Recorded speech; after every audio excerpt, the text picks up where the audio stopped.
மீனவர் சமுதாய பர்வதராஜ குலத்தின் சார்பில் அங்காள பரமேஸ்வரி உற்சவர் ஊர்வலம். வாழப்பாடி அருகே வேலூரில் ஸ்ரீ அங்காள பரமேஸ்வரி அம்மன் கோவிலில் மாசி மாத அமாவாசை மற்றும் சிவராத்திரியை முன்னிட்டு அம்மனுக்கு சிறப்பு பூஜை நடைபெற்றது. ஏராளமான பக்தர்கள் கலந்து கொண்டு சுவாமி தரிசனம் செய்தனர். சேலம் மாவட்டம் வாழப்பாடி அருகே வேலூரில் மிகவும் பழமை வாய்ந்த ஸ்ரீ அங்காள பரமேஸ்வரி அம்மன் கோவில் அமைந்துள்ளது.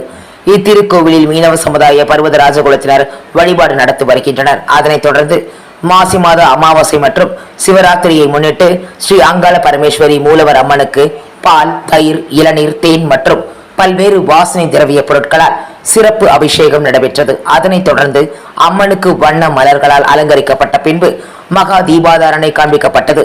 இதில் ஏராளமான பக்தர்கள் கலந்து கொண்டு சுவாமி தரிசனம் செய்தனர். அதனைத் தொடர்ந்து கோவில் நிர்வாகம் சார்பில் அன்னதானமும் வழங்கப்பட்டது. அதனைத் தொடர்ந்து உற்சவ அம்மனை பல்லக்கில் நின்ற கோலத்தில் 16 கைகளுடன் காளி அலங்காரம் செய்யப்பட்டு மீனவ சமுதாய பர்வதராஜ குலத்தினர் வான வேடிக்கையுடன் மேளதாளங்களுடன் அம்மனை ஊர்வலமாக அழைத்துச் சென்றனர். அதனைத் தொடர்ந்து கலைக்குழுவினர் சார்பில் அங்காள பரமேஸ்வரி, சிவன், காளி அம்மன் என பல்வேறு வேடமிட்டு சுவாமி பாடல்களுக்கு நடனமாடி ஊர்வலமாக வந்தனர். அப்போது அக்னி சட்டி ஏந்தியும் தரையில் அக்னியால் வட்டமிட்டு ஆக்ரோஷமாக பக்தி பரவசத்தோடு நடனமாடினர். இதில் ஏராளமான பக்தர்களும் பொதுமக்களும் கலந்து கொண்டு ஆச்சரியத்துடன் அதனை கண்டுகளித்தனர். அதனைத் தொடர்ந்து ஏராளமானோர் சுவாமி தரிசனம் செய்தனர்.